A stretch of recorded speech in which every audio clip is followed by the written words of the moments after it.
So my name is Dandapani. I live in Costa Rica in a town called Nosara by the beach, where my wife, daughter, and I are building a spiritual sanctuary, a retreat center, and a botanical garden. I am a Hindu priest, former Hindu monk of 10 years. I'm an entrepreneur as well, and I work with entrepreneurs, athletes, other very successful individuals, helping them understand how the mind works and leverage the mind so they can be good at what they do. And I also share tools with people who are interested in creating change in their lives, practical tools that they can bring into their daily life, create a consistent practice, a sustainable practice to create sustainable change. And that's really the key, is how do we sustain change? And that's what I help people try and focus on. I was born in Malaysia, in Kuala Lumpur, in the capital. You know, I think I had a great childhood. It wasn't anything special to write home about. You know, I just grew up, went to school, played with my neighbors. That's about it. Malaysia was such a multicultural society. So I grew up with, I'm Sri Lankan of origin, and I grew up with, Indians and Sri Lankans and Chinese and Sikhs and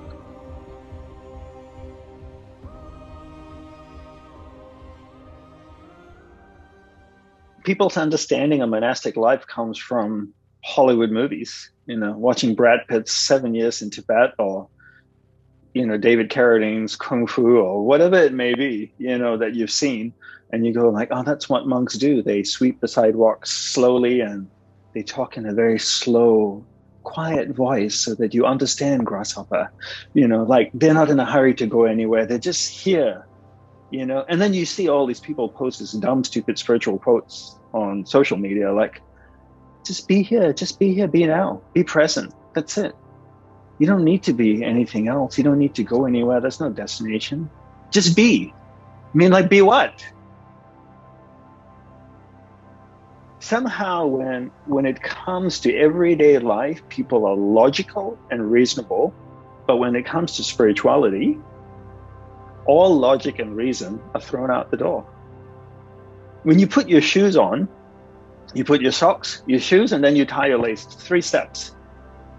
I guess you don't mix those steps up. When you take a shower, you get in the bathroom, I'm assuming, you take your clothes off, you turn the water on, especially if you live in England where it's freezing cold. You want to make sure the water's the right temperature. Then you get wet, you put soap on, you wash the soap off, you dry yourself, you put clothes on, and you leave the bathroom. It's about 8 or 9 steps. Do you ever mix them up?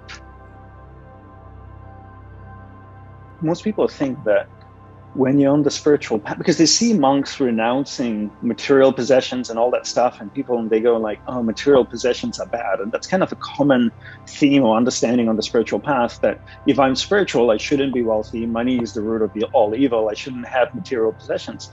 That's not really the reason, though, at least from the Hindu perspective, right? In the Hindu perspective of viewing it, that every material possession we have an energetic connection to it. So I have my laptop, I have a little energetic connection with that. I have my iPhone, I have a little energetic connection with that. So if I have 1,000 things, I have 1,000 pieces of energetic connection to each of those items, which means energy is flowing out of me into those 1,000 things. Now, if I reduce those 1,000 things to 100 things, now I have less energy flowing out of me. Now, if I reduce it to 10 things, now I have less energy flowing out to me, which means I have a lot more energy. At the end of the day, what the goal was of the monastic life and understanding renunciation. It's not saying that material things or relationships with people are bad. All it was focused on was the conservation of energy. The idea was to conserve and accumulate as much energy as possible, take that accumulated energy, focus that energy into specific areas of the mind to awaken higher states of consciousness. So imagine my mind as having 1,000,000 light bulbs. If I stick a AAA battery in my spine, I might light up one of those light bulbs. If I stick a 9-volt battery in my spine, I might light up 2 or 3 of those light bulbs. But imagine if I plugged my spine into the power station that powered New York City. I could light up all these areas in my mind. So in order to light up those areas in the mind, you need sufficient amount of energy to channel it into those areas of the mind. Energy cannot be created or destroyed, right? but you can transfer energy from one thing to another. So the whole idea with renunciation is really making conscious, wise choices of where we're investing our energy, where are we hemorrhaging our energy, letting go of those things, accumulating energy, and then concentrating it to very specific areas of the mind so that we can awaken higher centers of consciousness. If you're playing at the highest level, there's so many things that are demanding your energy. You know, the press might be talking about you, the fans might be saying something about you, the critics out there. And if you're not careful, your energy could be directed to all of those things. Oh, I can't believe, the Guardian said that about me. I can't believe the Times said that about me. How could they? This is just so not true what they tweeted about me. I never said that. And before you know it, you're engaged in 20 different things or 30 different things that really don't deserve your attention and your energy, when your energy could be redirected and funneled towards what it is you want to accomplish. But if you look at most people, where's our energy going? All over the place. We're like a garden hose that we just swing around like a wild person. Have you ever turned the garden hose on, turned the tap on, and let the garden hose sit on the grass? It's like a snake, right? It's just like it's going all over the place. Nothing gets watered. But if you can actually grab the hose and point it at a plant, the plant gets sufficient energy, sufficient water for it to grow. Energy works the same way too. And that's why learning to focus is so critical and something that I always talk about.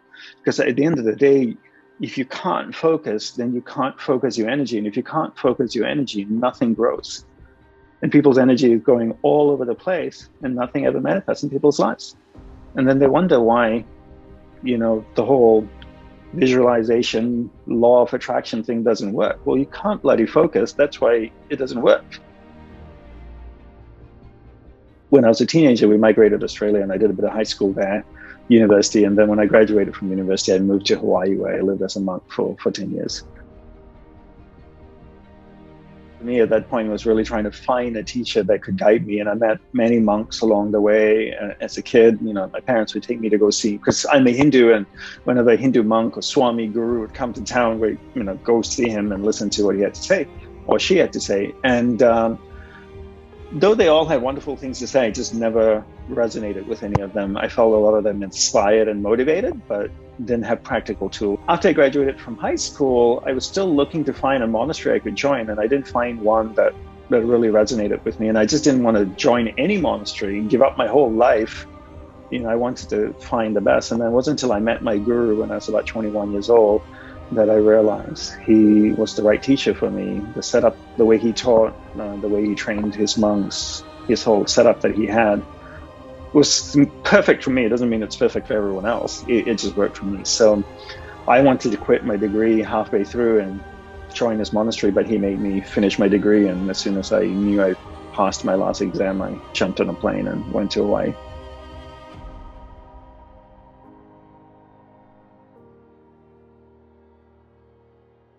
I was actually in London a couple of years ago, and I held an event.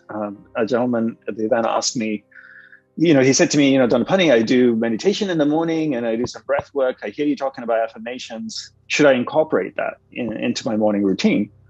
I asked him, well, where do you want to go? I said, if I want to build a house made out of concrete, then I'll bring brick and cement and sand and a cement mixture and shovel and trowel and whatever it is. But if I'm building a wood house, then I probably don't need cement. I might just need, planks, nails, handsaw. People always look at the tools as opposed to defining the destination, and then help the destination then define what you need to get there, if that makes sense. Conscious mind is the external mind. It's tied to the world around us. It's tied to our five senses. When we talk, when we drive, when we interact with the outside world, we're functioning. Awareness, that ball of light, is functioning in the conscious mind. The subconscious mind, you could say, is like a hard drive. It's a memory bank, it's a memory card. It stores every experience we've ever had in our life, whether we're conscious of it or not conscious of it. It's stored in our subconscious. Patterns are created there, habit patterns. The superconscious is your deeply creative, spiritual, intuitive area of the mind. That's where intuition comes from. Understanding the three states of mind is critical, because at any given point in time, you can understand which area of the mind you're functioning in. Not one is better than the other. They just serve. They just have different attributes. So if in your conscious mind, you're very externalized. If you're in your subconscious, you're thinking about your past and you're going to your memory bank. If you're doing something highly creative, creating music or art, or you have an intuitive flash insight into something, it's coming from the superconscious area of the mind. It's always important to define first the goal. What do you want in life, right? Once you know what you want in life, then you know what tools you want, which area of the mind you need to function in order to get there. People always say things like, oh, it's not the destination, it's all about the journey. You've heard that statement before. I'm like, what the hell? People who say that are people who don't know where the hell they're going. You need to know the destination, and that helps you define all the other pieces that come after that. Follow the process. The process gets you to the end goal. So why is it when it comes to spirituality, all reason goes out, you don't need a goal, you don't need a destination. There's no path, just be here and be now. Be present. Be in the moment. There's nothing more important in life than knowing who you are, the path that you're on, and its final end. Who are you? What path are you on, and where are you going? When it comes to everyday life, people are understand the need to be clear and specific about their goal. But then when it comes to spirituality, it's just like, just be present, be mindful. That's good enough. The most powerful tool in the world sitting in our heads, but yet we have no manual for it. No one teaches us how to use it. Right? You see these ads sometimes pop up on YouTube where there's these guys, standing in front of these big mansions and fancy cars. I'll show you how to be rich. They show you this pile of books. I've read all these books. I've taken the key pieces from these books. I'll share them with you. Like, really? You think that's enough? And where do we start? For people who are listening, we start by figuring out what the hell we want. That's where you start. Forget about learning to meditate, learning to do this. What simple question, what do you want in life? And that answer should not be happiness, because happiness should never be pursued. Happiness is a byproduct of living a certain kind of lifestyle. When you can define a lifestyle where the byproduct of that lifestyle results in the feeling of happiness, that's the key, right? So we need to figure out what it is we want in life, and that's the question that needs to be answered, because once you can answer that question, you can start working backwards. What's the path to get there? What are the tools I need? What are the practices that I need to be doing in order to get there? What books do I need to read to get there? If I want to be a great landscaper or botanist, I'm not going to read a book on how to fix cars. I don't need that book. So I define focus as my ability to keep my awareness on one thing or one person or whoever I'm engaged with for an extended period of time. So if I can keep my awareness on you and not let it go to the left, to the right, to somewhere else, I'm being focused. So that's how I define being focused. The first step is defining what these words are. When we define it, it's very clear to our conscious mind, to our subconscious mind, what this word is, how it's being used, and therefore we can now begin to use it in a way that can effectively help us. It was about nearly around 24 when I actually joined the monastery, and it was difficult, and I knew this was where I was going to go. I knew what the requirements were because I got to know my guru, and I just knew that how the monastery was structured. There's 3 meals a day. There was no snacking in between. It's not like you go on the internet.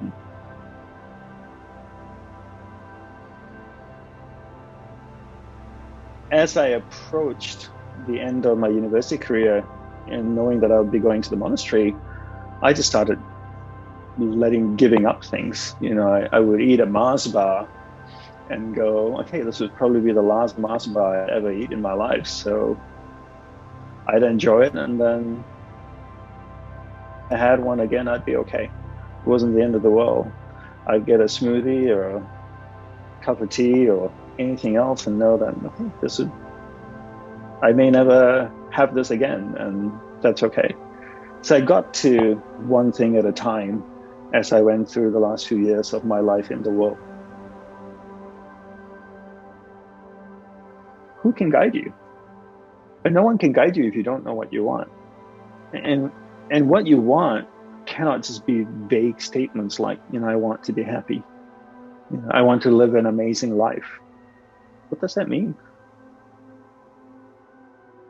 You need to be specific. And your life is ticking away. It's not like you have all the time in the world. You don't.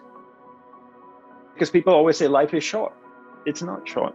When you're stuck in traffic for 3 hours, does it feel like it's short? That felt like a really long time.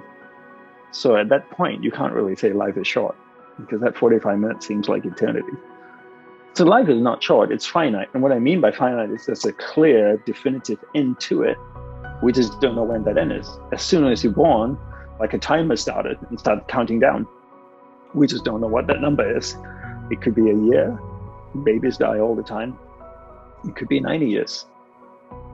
So you better get to finding out what the hell it is you want in life and be clear about it, because your time's running out. The longer you wait, the less clarity you have in life. The less clarity you have in life, the less you get out of life, because you don't know what the hell it is you want. You just walk around doing this, doing that, having all kinds of random experiences. Some are good, some are not good. And then you make proclamations like, well, this is life. No, that's not life. This is some kind of random thing that you chose to live.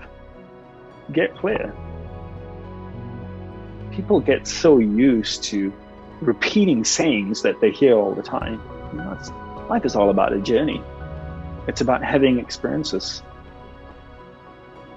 Well, you can choose to have experiences you want to have or experiences you don't want to have. And I'd rather not have experiences I don't want to have. If I was clear about what I want in my life, then my experiences are now very much aligned with my goals. But that's not to say that I won't have experiences that are unpleasant. I do, but they're very much more minimal than as opposed to not having a goal and having random experiences in my life, which I don't want. Because once you know what you want, then you know who you don't want and what you don't want in life as well, which is a blessing.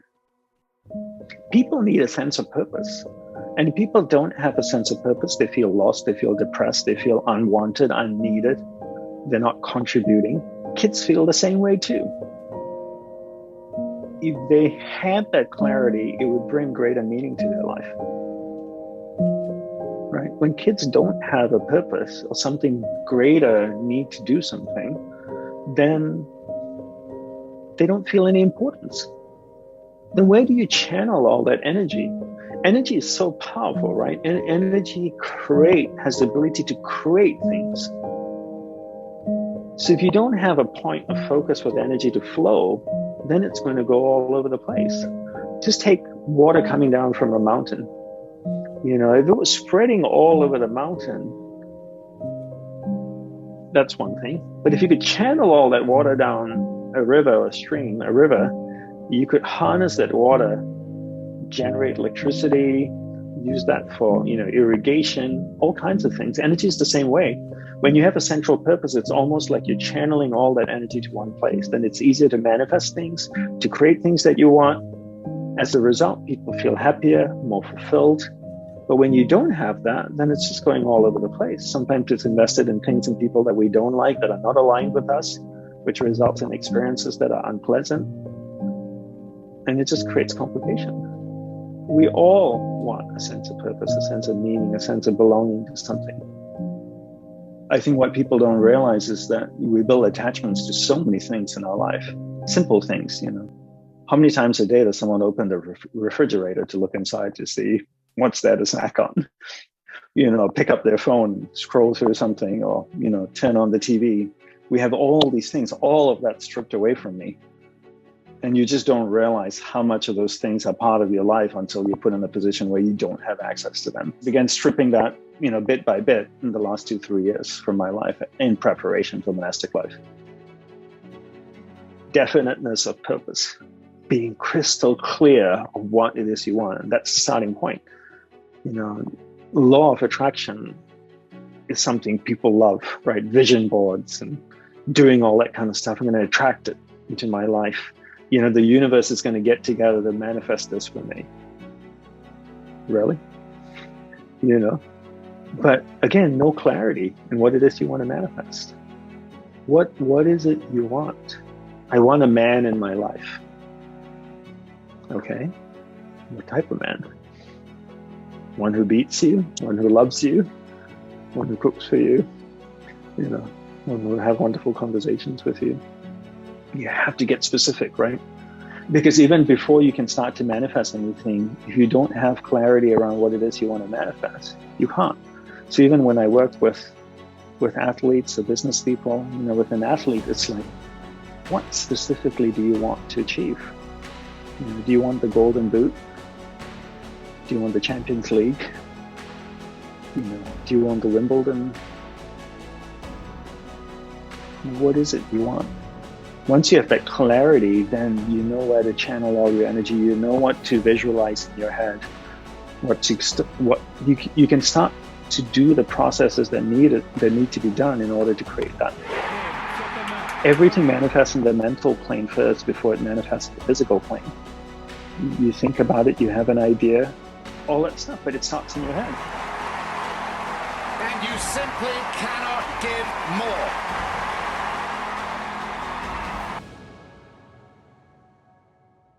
So you need to have that clarity of that vision in your head, a very, very specific vision, clear vision, before you can even begin the process of manifesting it.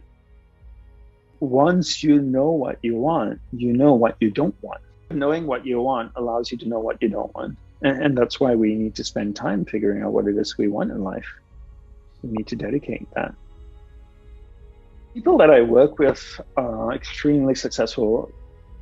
Every one of them are extremely clear what their goal is and what it is they want.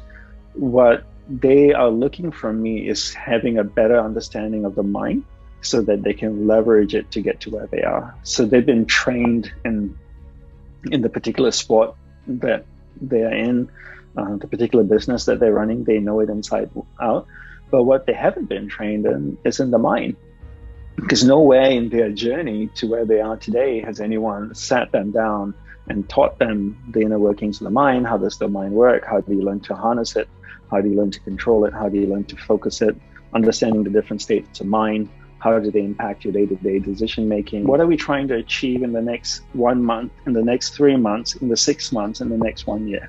So now we have smaller goals because it's all those small steps that lead to the big step. The temple made out of bricks is built one brick at a time. So you put one brick, and 20 years later you have this giant temple made out of bricks, built one brick at a time. So the same way with the mind, we don't understand the mind. So how then do we leverage the mind to create what we want to create? So these athletes and entrepreneurs now are starting to begin to realize that, oh my gosh, I have this amazing tool in my head, which I've used to be successful at what I do. But imagine if I understood it better, I could leverage it more and be even more successful at it.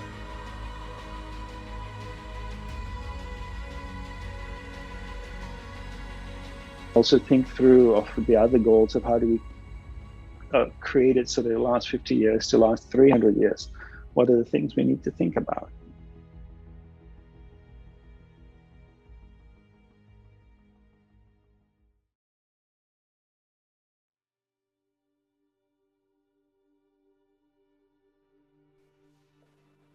I think one needs to be also very realistic with one's capability, right? And how much work we're willing to do. If I said my goal is to climb Everest, and I'm so not fit right now, and I don't do anything about it, then I may not get there. So I think it's okay to have big, audacious goals and have that very clear in your mind. When I left the monastery, 12 and a half years ago, I had nothing. I left with $1,000 cash they gave me and a MacBook Pro and my robes. And that's all I had, my beads and my monastic earrings. That's what I had. And I had a goal to create a place that would be a spiritual sanctuary. I had a botanical garden. It was 12 years ago, and now I'm creating that. But when I shared it with a few people, they go like, "Yeah, you might be able to pull it off. Maybe, I don't know. That seems pretty big. How are you going to do it?" I'm not sure. I'm going to figure it out. But I had a clear vision of what it is I wanted, and then I went for it. Right? I was willing to put in the hard work. But I think the clarity is important, and I don't think we should be afraid of dreaming big. But then once we have the clarity about what it is we want and being very specific of what it is, then we really need to outline the steps to get there and find the right people that can help us get there. Getting the right advice, getting the right group of people around you, the right surroundings, that is all super critical. I left the monastery 12 years ago, and the last 12 years has been really me taking what I've learned and trying to see if it actually work in the real world, for lack of a better word. We need to have a goal in order to know what food to cook. You go to the bar to meet your friend, you say to the bartender, "I want a beer." He goes, "That's awesome. I'm glad you know that. What kind of beer would you like?" Just saying I want a beer is not enough, because there's 50 taps there. How does he know what kind of beer you want? Is it a light? Is it something strong? Is it home brewed? Is it Irish? Is it Scottish? Italian? German? Dutch? Can we get a little bit more specific? And you are just at the bar having a beer. So why is it when it comes to life and spirituality, all of a sudden you think you don't need to be specific, you don't need a goal, you don't need anything? First of all, I've been to bars in England. You need a pass to get to the bar because it's crowded, right? So you need to weave your way through all those bodies, right? And have beer not spill on you to get to the bar. And then when you get to the bar, you need clarity of what it is you want. And you may have all of 10 seconds to tell the guy, or 5 seconds, before he moves on to somebody else. And if you're sitting there going, I'm not sure, he's going to go tend to somebody else. He's not going to hang around and watch you think what beer you want, right? If I went up to a bar, in a pub, and I can't just say I want beer. The same way if I go to a clothing store and a salesperson comes up to me and says, "Oh, welcome to our store," and I say, "I'm looking for clothes," and she might say, "Well, you've come to the right place. What kind of clothes are you looking for?" "Something to cover my body. Those are the type we have here." "That's great. You found the right store. Do you want to cover the top part of your body, the bottom part of your body? Do you want it to be visible to people, not visible to people? Do you want these clothes to be something you wear when it's hot, or in the middle of winter, or maybe in spring or fall?" If you're not specific, and it's a 5-story building selling clothes, they can't. But if you walk in there and you say, "I'm looking for exercise shorts," yep, go up these 2 escalators to the 3rd floor. As soon as you get off the escalator, turn left to go all the way to the back wall, turn right, it's on the far corner. Specificity is so important.